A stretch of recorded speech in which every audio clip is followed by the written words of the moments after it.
पिता गुरु नावहि माथा, मात पिता गुरु नावहि माथा। ये आदर्श दिखाया है मेरे परब्रह्म प्रभु ने। मात पिता गुरु नावहि माथा,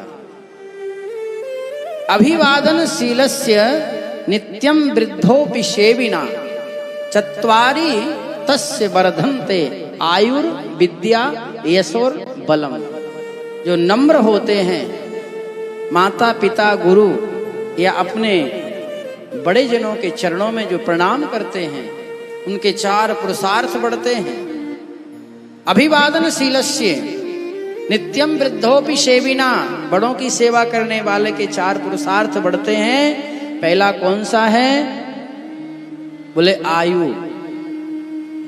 ध्यान देना, प्रणाम करने से आयु बढ़ती है। आयुर विद्या, विद्या बढ़ती है। हमारा सबसे बड़ा यदि कुछ धन है तो वो है विद्या। सबसे बड़ा धन है विद्या। प्रणाम करने से आयु बढ़ती है, विद्या बढ़ती है, यश बढ़ता है और बल बढ़ता है। आयु का बहुत सुंदर उदाहरण दिया है कि प्रणाम करने से आयु कैसे बढ़ती है। आप सबने कथा सुनी है, महाभारत के विशाल युद्ध में, कुरुक्षेत्र के प्रांगण में ये युद्ध चल रहा था। धर्म और अधर्म का युद्ध हो रहा था। दिसंबर का महीने था, अगहन का माह था। ठंडी ठंडी हवा चल रही थी। एक तरफ महाराज भगवान थे पांडवों के साथ और दूसरी तरफ दुर्योधन की बहुत बड़ी सेना थी। लेकिन धर्म के साथ अधर्म कभी नहीं जीत सकता है। भीष्म महाराज ने, नैष्ठिक जो बाल ब्रह्मचारी थे, गंगा पुत्र, प्रतिज्ञा कर ली कि मैं प्रातः काल होते ही पांचों पांडवों को मार दूंगा। और इस प्रतिज्ञा को जब भगवान ने सुना तो आपको बताएं, एक बार भगवान भी कांप गए, क्योंकि ये तो नैष्ठिक बाल ब्रह्मचारी है भीष्म, और भीष्म की प्रतिज्ञा। अब क्या करें? भगवान डर गए और द्रौपदी के पास आए शिविर में। एकदम भगवान को उतावला देखा द्रौपदी ने तो कहा, क्या हुआ प्रभु, क्यों परेशान हैं? भगवान ने कहा कि द्रौपदी, तुम 16 श्रृंगार करो। सब कुछ श्रृंगार, जो भी तुम्हारे आभूषण हैं, कंगन हैं, बाजूबंद हैं, कर्णफूल हैं, माथे का श्रृंगार, गले का श्रृंगार, हाथ का, पैर का, सब श्रृंगार कर लो और सुंदर वस्त्र पहन लो। द्रौपदी ने कहा, आप ये क्या कह रहे हैं?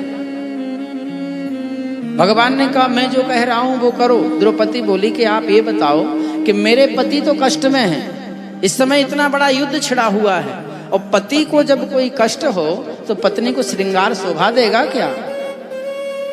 भगवान ने कहा, मेरी बात को मानो, सुंदर श्रृंगार करो, सुंदर साड़ी पहनो और कंगन कुछ ऐसे पहनो।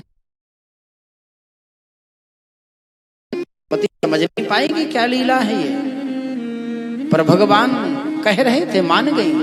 16 श्रृंगार किया, सुंदर कंगन पहने, बाजूबंद पहने, वस्त्र आभूषणों से सुसज्ज, और पैर में कुछ खड़ाऊ पहन करके, पादुका पहन करके जैसे ही द्रौपदी निकली भगवान के साथ, तो भगवान ने कहा, ये खड़ाऊ उतारो, इनसे तो आवाज आती है। अब द्रौपदी ने कहा कि आधे रास्ते में मैं कहाँ रख के आऊंगी इनको? भगवान ने कहा, लाओ मेरे को दो। और द्रौपदी की खड़ाऊ उतार के भगवान ने लेके अपने ऐसे हाथ के नीचे दबा लिया, और द्रौपदी को लेकर के भगवान पहुंचे कहाँ? बोले जहां भीष्म जी महाराज एक शिविर में ध्यानस्थ बैठे हुए थे। रात्रि के 12 बज रहे थे।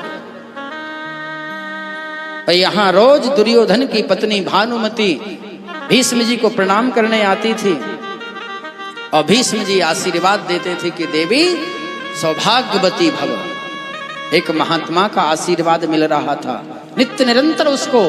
इसी की वजह से ये अभी तक हार नहीं मान पा रहा था दुर्योधन, क्योंकि आशीर्वाद की बड़ी शक्ति होती है।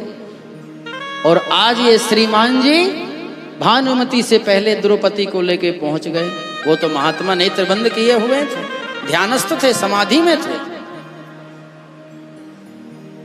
शिविर के दरवाजे पर खड़े हो गए, खड़ाऊं पीछे हाथ के नीचे दबा रखे थे। द्रौपदी से कहा कि अंदर चली जाओ, और जो महात्मा भजन कर रहे हैं ना, जाकर के उनके चरणों में प्रणाम करना, बोलना कुछ मत, और ऐसे प्रणाम करना कि तुम्हारे ये बाजूबंद थोड़े खनक जाएं, आवाज हो जाए।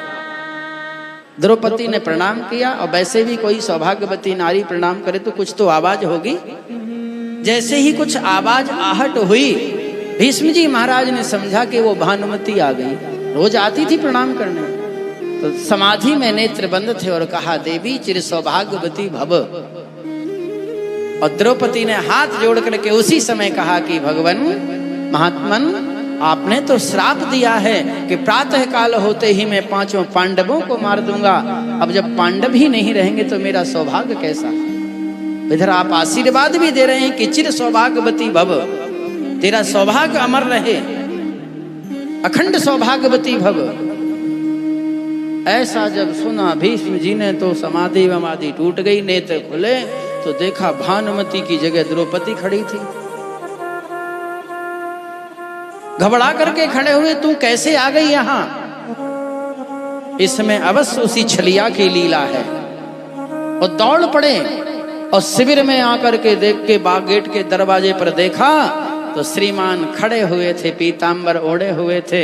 सबसे पहले तो भीष्म जी ने वो खड़ाऊओं को खींच लिया, पादुकाओं को, बोले ये पादुकाएं हैं, इनको नीचे मत दबाओ, द्रौपदी की है। मैं जानता हूं तुम्हारी लीला को गोविंद, और कोई नहीं जान सकता है। मुझे तुम्हारी एक एक लीला याद है कि तुम सामर्थ्यवान ईश्वर हो, कर्तुम अकर्तुम अन्यथा समर्थ ईश्वरा। द्रौपदी ने आकर के चरणों में प्रणाम किया भीष्म जी के। तो भीष्म जी ने कहा कि देवी, मैंने प्रतिज्ञा की थी, लेकिन अब प्रतिज्ञा फीकी पड़ जाएगी आशीर्वाद के सामने, आशीर्वाद ही काम करेगा। तो प्रणाम करने से आयु बढ़ती है। अभिवादनशीलस्य नित्यं वृद्धोपि सेविना चत्वारि तस्य वर्धन्ते आयुर विद्या। विद्या बढ़ती है, यश बढ़ता है और बल बढ़ता है। इसलिए भगवान ने आदर्श दिखाया है कि हम लोग प्रातः काल अपने गुरुदेव के चरणों में, जहां भी गुरु प्रातः काल मिल जाएं, माता पिता के चरणों में प्रणाम करें। और समय की गति बड़ी विचित्र होती है, यदि ये नहीं है तो इनकी छवि तो तुम्हारे हृदय में है ही ना, उसको जरूर उठ करके प्रणाम करो। माता पितृ चरण कमलेभ्यो नमः, गुरु चरण कमलेभ्यो नमः। प्रातः काल उठते ही सबसे पहले सैया से उठ करके अपने हाथ की हथेलियों को देखते हुए प्रार्थना करो कि कराग्रे वस्ते लक्ष्मी, कर मध्य च सरस्वती, कर मूले च गोविंद, प्रभाते कर दर्शन। यहीं से गिनते हो ना पैसा, ऐसे ऐसे। एक भगत जी थे, बोले महाराज जी कथा में बैठते हैं तो नींद बहुत आती।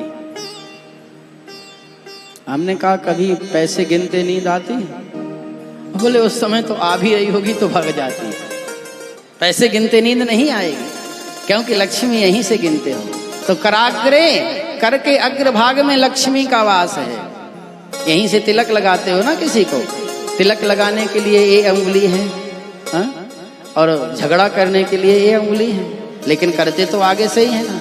तो कराग्रे वस्ते लक्ष्मी, कर मध्य, करके इस मूल भाग में यहाँ सरस्वती विद्या का वास होता है। कराग्रे वस्ते लक्ष्मी, कर मध्य च सरस्वती, कर मूले च गोविंद। इसीलिए यहाँ रक्षा विधान बांधते हैं। एन बद्धो बलि राजा दानवेंद्रो महाबला, तेन त्वाम अनुबंधामी रक्षे माचल माचल। तुम्हारी रक्षा के लिए यहाँ ये रक्षा विधान बांधा गया है। करमूले च गोविंद प्रभाते कर दर्शनम। सबसे पहले अपने हाथ की हथेलियों को देखो और इसके बाद पृथ्वी देवी को प्रणाम करो। समुद्र वसने देवी पर्वत स्तन मंडले, विष्णु पत्नी नमस्तुभ्यम, पाद स्पर्श क्षमस्व में। और फिर माता पितृ चरण कमलेभ्यो नमः, गुरु चरण कमलेभ्यो नमः। फिर जाकर के अपनी नित्य क्रिया में लगो। ये रोज करोगे तो बहुत आनंद आएगा। आयुर विद्या यशोर बलम, प्रात काल उठ के रघुनाथा, मात पिता गुरु नावहे माथा। क्यों ना माथा नवाया? ऐसे नहीं। अब वो परंपरा चल गई ना महाराज, अब ज्यादातर घुटनों से ही पैर छूने लगे, ठीक है। लेकिन हमारे यहाँ कहते हैं कि यदि आपसे बड़े हैं जिनके आप चरण छूते हैं तो सिर को उनके माथे चरणों में रखो। नाम ही माथा, चरण छूना भी नहीं बताया। और चरण अगर छूने भी हो ना तो चरण भी ऐसे छूना, ऐसे, क्योंकि आपके सामने जो खड़ा है उसका बायां अंग इधर होगा, दायां इधर होगा, तो आप ऐसे चरणों की स्पर्श करो। आपका हाथ उनके दाहिना हाथ दाहिने हाथ पर जाए और बायां हाथ बाएं पैर पर जाए, ऐसे प्रणाम करना। प्रणाम करने से आशीर्वाद मिलता है और उस आशीर्वाद से शरीर हिष्ट पुष्ट होता है। इसीलिए ये राक्षस लोग जो तपस्या करते हैं ना, और जब इनको वरदान मिल जाता है तो शरीर हिष्ट पुष्ट हो जाता है। भगवान ने यहाँ माता पिता के चरणों में प्रणाम किया है। अनेक प्रकार की लीलाएं करते हुए माता पिता को सुख दे रहे हैं, अवधपुर वासियों को आनंद दे रहे हैं।